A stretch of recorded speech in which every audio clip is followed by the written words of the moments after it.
llama no se apagará. Es un río que no se detiene.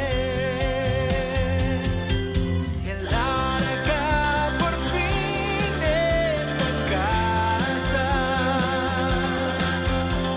El rey ha venido a morar. El avivamiento en calle Broadway. River Church es un río que no se detendrá jamás.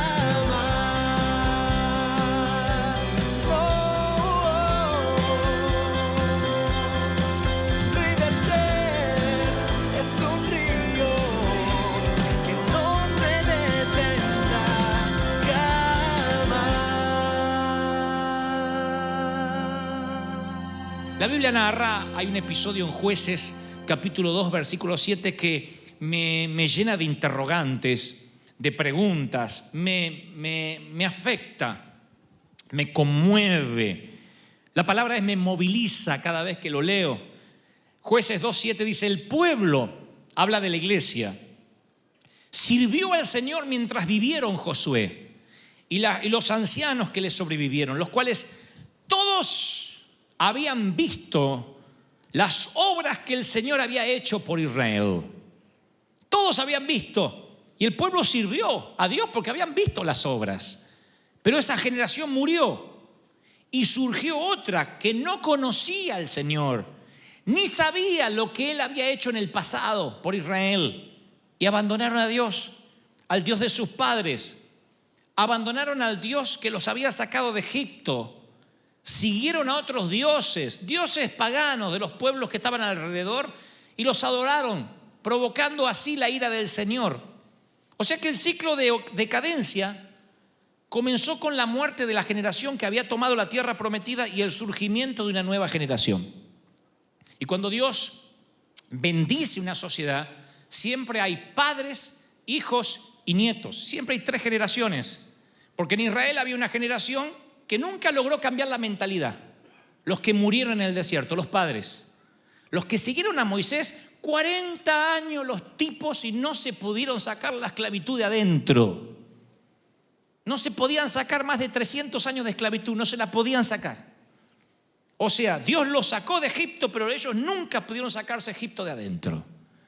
Y entonces Dios los tenía dando vuelta y eran tan cabezones. Ustedes leen en la Biblia y dicen: pero ¿cómo puede ser? Les cae el pan del cielo, ni trabajar tienen que para el pan. Y apenas Moisés se perdía un instante allá arriba en la montaña, ya estaban adorando a dioses paganos. Ya estaban criticando, ya querían apedrear a Moisés, porque eran mentes de esclavos. Cuando Dios ve a ellos, dice: esta generación literalmente tiene que morir aquí. No están preparados para conquistar lo nuevo. Y yo sé y he visto a hombres y mujeres de Dios, y ahora hablo en términos espirituales, que han muerto sin poder ver un avivamiento, sin poder ver un mover de Dios, porque se murieron como odres viejos. No hablo de edad cronológica, insisto. Hay muchachos de 20 años que son odres viejos. Y hay hombres de 70, 75 años que son odres nuevos. No hablo de edad cronológica, no es esta un insulto a la edad. Lo que trato de decir es que cuando Dios quiere bendecirte y nos cerramos, nos transformamos en esa generación de Israel que no pudo ver la gloria de Dios, que se murieron, a razón se presumen de 400 funerales diarios. Iban muriendo, eran 4 millones y todos murieron, y sus hijos fueron los que poseyeron la tierra prometida.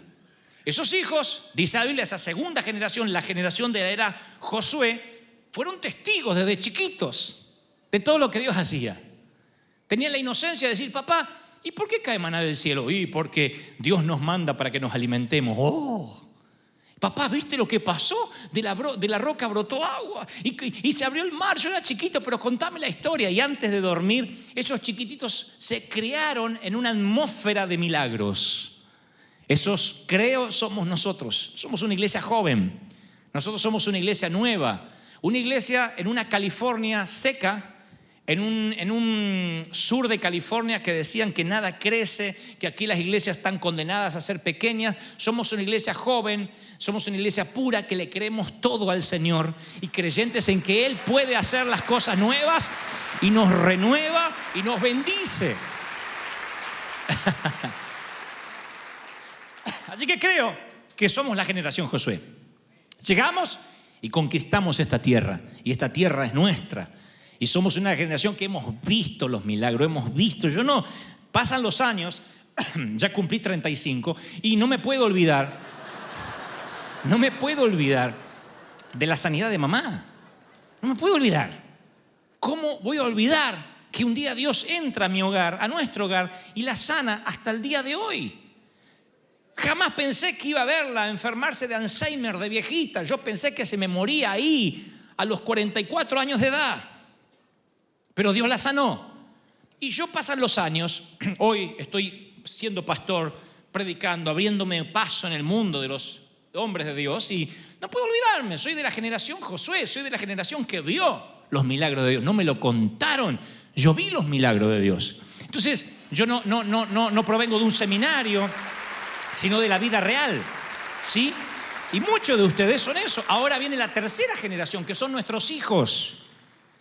Y nuestros hijos, conforme la Biblia, es esta generación, esta tercera generación que nunca conoció lo que es ser esclavo, nació en una tierra que fluye leche y miel, y eso está bueno. Qué lindo darle a nuestros hijos una tierra que fluye leche y miel, darle prosperidad, abundancia. El tema es que lo dan por sentado. Y si dan por sentado la presencia de Dios, hasta lo sagrado se les vuelve común.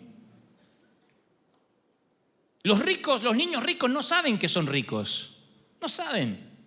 Los niños ricos dicen, quiero una PlayStation, ahora quiero una Xbox, ahora quiero, y el padre va y le regala. Y él cree que a todos los niños les pasa eso. Hasta que un día se choquean con el mundo real. Él cree que todos los niños suben a una limusín con los vidrios polarizados, cree que todos los niños andan con seguridad. Los hijos de los reyes no saben que los demás no son hijos de reyes. Dan todo por sentado. Por lo general, si no tienen buena terapia, salen al mundo como que el mundo les debe algo. Y esa es nuestra responsabilidad con la tercera generación, porque es una generación que no conoció por experiencia propia lo que significa ser salvado por Dios. Algunos de nuestros hijos nunca tendrán conciencia de lo que es ser salvado por Dios. Y cuando voy a la Biblia, uno dice, bueno, pero son nuestros hijos, yo los crío en un ambiente espiritual. El tema es que la Biblia habla de hijos de Dios y nunca habla de nietos de Dios. Y los nietos de Dios no existen como tal, ni como figura metafórica, ni como figura espiritual. Dios no tiene nietos, Dios no es abuelo de nadie. Dios es padre de todos, pero no es abuelo de nadie. Dios no es abuelo de nadie. ¿Qué hacemos o qué hacen los abuelos? Le dan a los nietos lo que los padres no le dan. Unos dulces, unos caramelos, le hacen comer todas las porquerías que mamá no le quiere dar de comer. ¿Qué hacen los nietos? No importa, la abu me va a dar. Y eso es lo que pasa con los nietos espirituales. No se comprometen, no diezman, no ofrendan, no oran, no buscan a Dios. No importa, a mí Dios me va a dar porque es mi abuelo. Y Dios no es el abuelo de nadie. Dios es padre. Y Dios quiere tener con sus hijos relación de padre e hijo.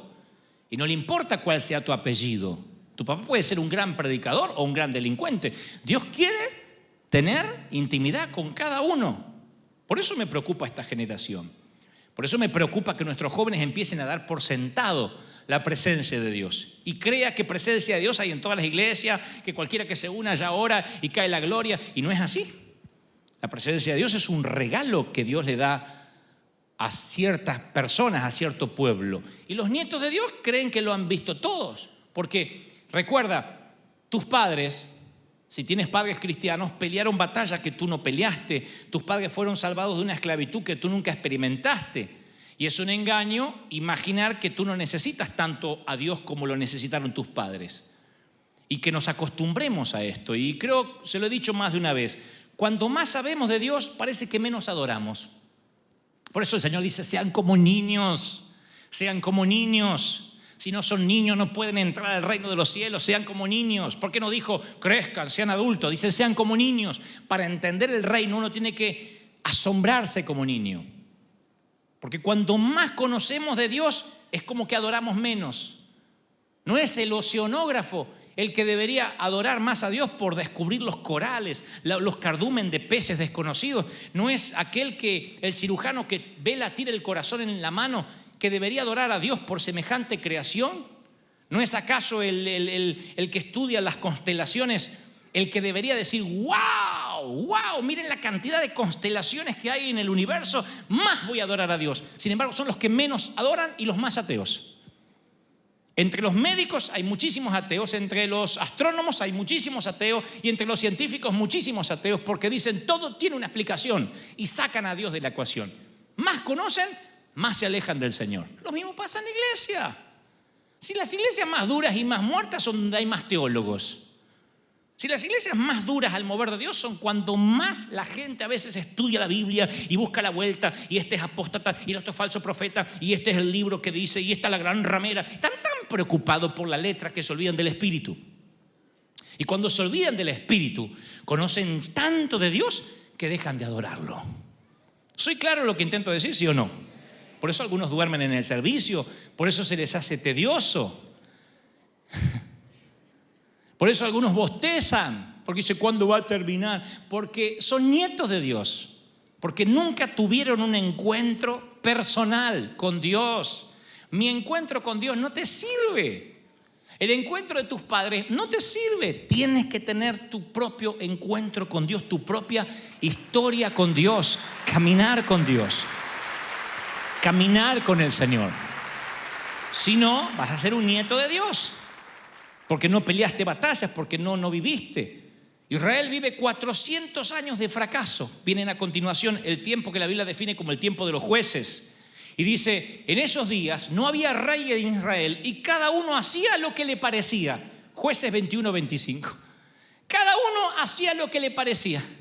En esa tercera generación. Oigan, la generación andaba por el desierto, con el arca de un sitio para otro. La entraban, la sacaban, igual que nosotros.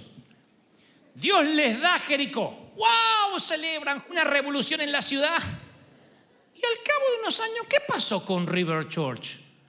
Ahí cada uno hace lo que quiere. Sí, los jóvenes bostezan, tienen sexo entre ellos. ¿Y qué pasó? Y se fue el avivamiento. No se fue el avivamiento.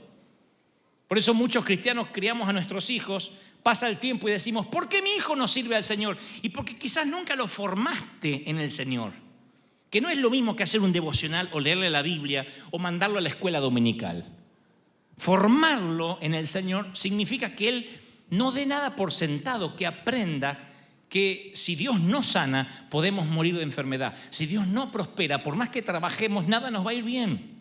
Si no honramos, si no seguimos principios, no nos va a ir bien. Formar a la próxima generación.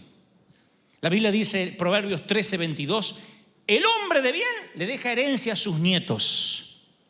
El hombre de bien, Proverbios 13:22, le deja herencia a sus nietos. Y dice 2 Corintios 12:14, Pablo dice, porque los hijos no tienen que atesorar para los padres, sino los padres para los hijos. Lo que está diciendo esto en términos espirituales es que cuando una generación paga el precio, la próxima generación comienza recibiendo ya una herencia desde los hombros, como un día les conté. Desde los hombros del anterior, uno empieza en otro nivel. ¿Soy claro, sí o no? Desde lo que Dios nos dio, desde ahí empezamos a construir. No hay que empezar de abajo otra vez. Así hacemos con nuestros hijos. ¿Por qué vamos a mandar a los hijos a vivir la misma pobreza nuestra? No, vamos a darle una herencia, poca, digna, chiquita, pero herencia al fin. Y que él empiece a construir desde ahí. Eso es nuestro orgullo paterno. Mirá, le di a mi hijo su primer autito, qué sé yo. Le ayudé a mi hijo a trabajar, a esforzarse y le pude dar algo de dinero para que vaya a estudiar. Y desde ahí, él quiero que me supere, que crezca más. Quiero que todo lo que a mí me costó años, que lo logre en meses. Ese es mi deber, mi tarea, mi misión como pastor. Y cuando nosotros no hacemos ese traspaso de formar a nuestros hijos, la iglesia empieza a envejecer. Y cuando la iglesia se llena de canas, no hay tinte ni Just for Men que haga el cambio. Cuando la iglesia se llena de canas, es preocupante.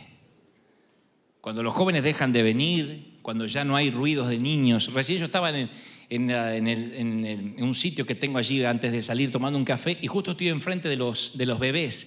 Eso era el concierto de Viena.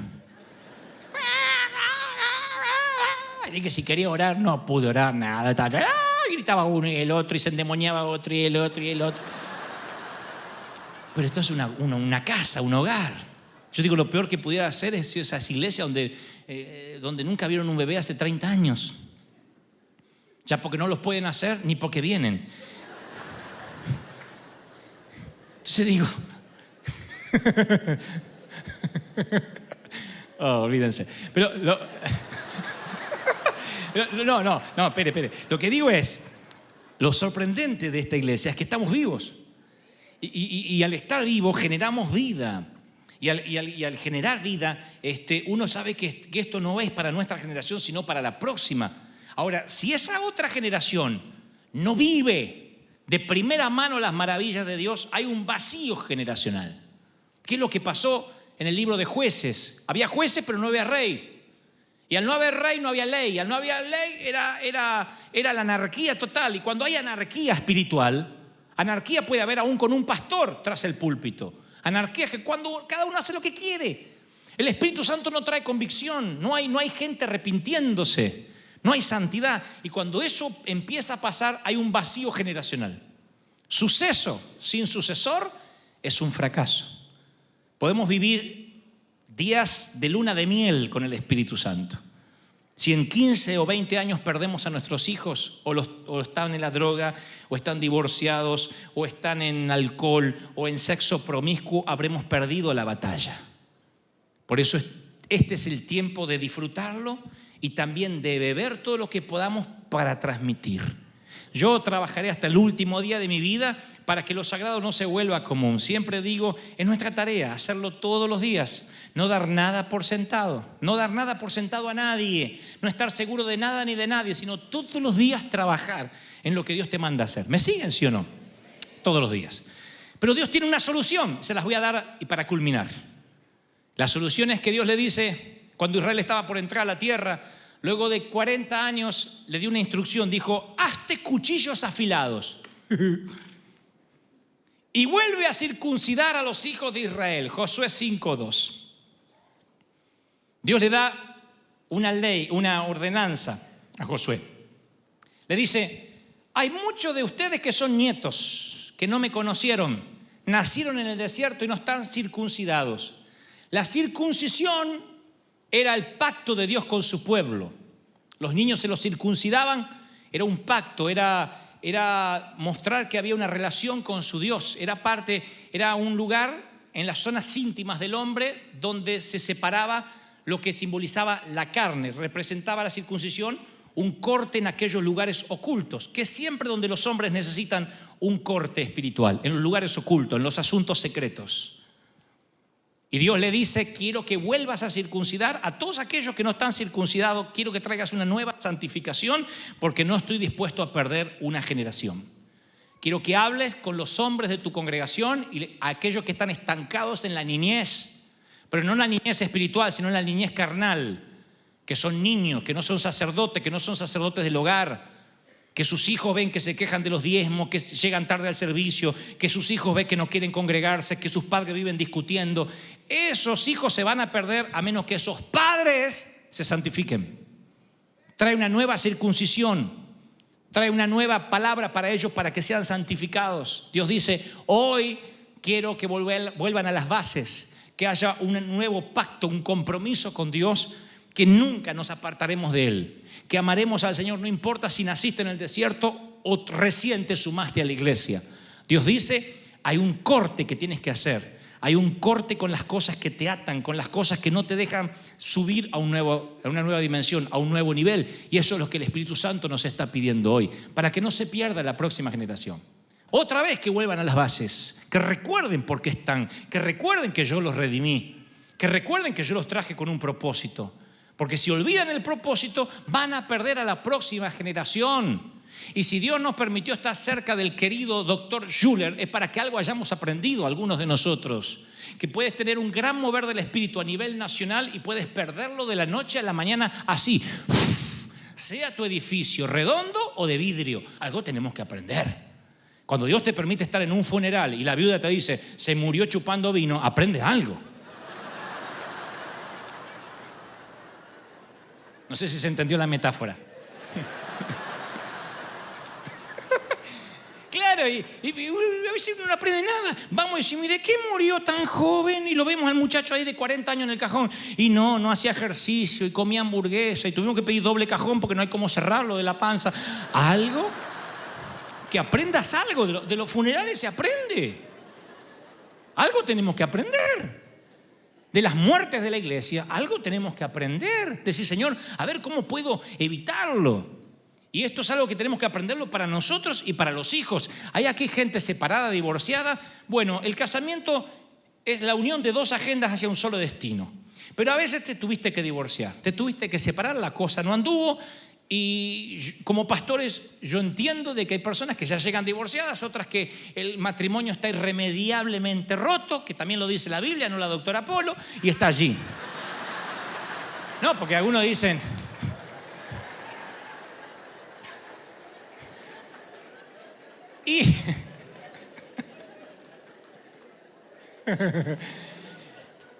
Y tal vez no puedas salvar la relación matrimonial porque pasaron muchas cosas y digas, bueno, todo está perdido, ¿qué hago yo? ¿Soy acaso la parte relegada de la iglesia? No, tus hijos no merecen convertirse en las víctimas inocentes de una guerra. No puedes permitir que se pierdan los retoños porque todos los años habrán sido en vano, tanto dolor no tendrá sentido. Si el sueño del príncipe y la princesa no funcionó porque el matrimonio se disolvió, bueno, tus hijos son la profecía. Tus hijos es lo que hay que salvar. La Biblia dice que es posible sacar una buena semilla de un árbol muerto.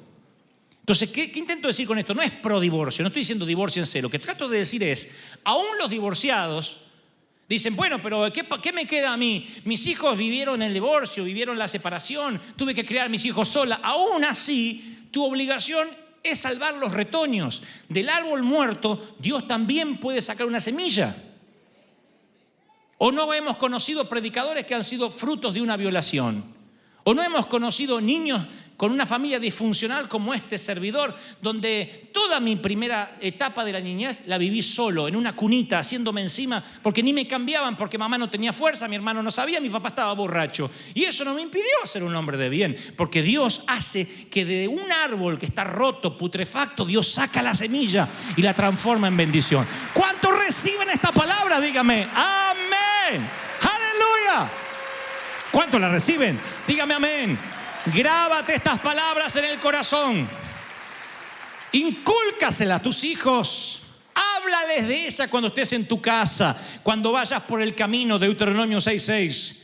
Cuando te acuestes, cuando te levantes. Miren la orden de Dios. Ojalá dijera, con que mandes tus chicos a la escuela dominical para que no te molesten durante el servicio, estás hecho. Grábate estas palabras, incúlcaselas a tus hijos. Háblales cuando estés en tu casa. Y cuando vayas por el camino de vacaciones, no dejes la Biblia. Dios no se toma vacaciones contigo, tampoco te tomes vacaciones de Dios. Llévate la Biblia. Cuando te acuestes y cuando te levantes, átalas a tu mano como un signo. Llévalas en tu frente como una marca. Escríbelas en los postes de tu casa y en los portones de tus ciudades, para que cuando estés de compra por las tiendas también lo veas. Miren lo interesado que está Dios, que en la educación primaria de los hijos esté el Señor. Rodearse de recordatorio, un registro personal de la historia con Dios imparte la bendición. Me rehúso y me resigno y renuncio a perder una generación. Si después de predicarle a 90,000, 100,000 jóvenes en estadios repletos en Buenos Aires, perdiera la juventud de River Church, habrá sido todo en vano. Así que no me importa si eres hijo de divorciados, de separados, de madre soltera, abandonado, si nunca tuviste padres. El Señor me dice que no deje a nadie atrás, que ningún soldado quedará atrás. Aún los que quedaron cuidando el bagaje, como los que fueron a la guerra, todos son oficiales. Y este tiempo ha de ser vivido para toda la familia. Y lo que vamos a hacer es un paso generacional para que otros sean bendecidos. Si el Señor no viene antes y nos toca partir, y todos nosotros eventualmente muramos, porque todos vamos a morir. ¿Sabían la noticia esa? Todos vamos a morir. Algún día nos iremos. Quizás el Señor venga y nos vamos todos. Y si no, y bueno, nos tocará partir. Algunos cerraremos los ojos de otros y diremos chao. Te veo en el cielo. Otros quizás no estemos ahí cuando te toque partir, pero lo cierto es que todos vamos a irnos y debemos haber dejado un legado que permanezca. Que si el Señor no viene, se hable de River Church, se hable de la iglesia, y aunque los nombres nuestros se vayan olvidando, las generaciones, los hijos digan: yo crecí mirando la fe de papá, la fe del abuelo, pero luego tuve mi propio encuentro con Dios, y ese encuentro hizo que lo traspasara a mis hijos, y no se perdió ninguna generación. Por tanto, no hubo ningún vacío ni campamento del enemigo, porque me lo inculcaron, me lo metieron. Mamis, papis, no teman decirle a los hijos: menos iPad, menos tablet, menos celular y más Biblia. Te va a hacer menos popular, pero le vas a inculcar a tus hijos fe. Le vas a inculcar a tus hijos integridad, entereza. Nuestros hijos viven conectados, pero a un mundo virtual. Viven desconectados de la familia. Están conectados a un mundo virtual. Están conectados siempre entre ellos, y si no es los textos, es el iPad y la tablet, y están conectados. Y hay matrimonios que están desconectados entre ellos y conectados cada uno electrónicamente al iPad, a la red social, a esto o al otro. Y hay un momento en la vida donde esa desconexión atenta literalmente contra lo que vaya a pasar con los hijos. Y es nuestra responsabilidad, aunque tengamos que ser un poco antiguos, es nuestra responsabilidad decir: Señor, no vamos a perder la profecía, vamos a salvar la profecía. Y si hay gente aquí hoy que dice: yo necesito un encuentro con Dios, porque ahora que lo mencionas, yo siempre he vivido de historias prestadas, siempre he tenido espiritualidad prestada, quiero tener mi propia espiritualidad. Esta es la mañana en que Dios va a tener un encuentro contigo, va a salir a tu encuentro, te va a bendecir, te va a tocar, y el Señor te va a cambiar. ¿Cuántos lo creen? Dígame amén. Vamos, aplaudan al Cordero de Gloria, al Señor de señores. Dios ha hablado esta mañana. Dios ha hablado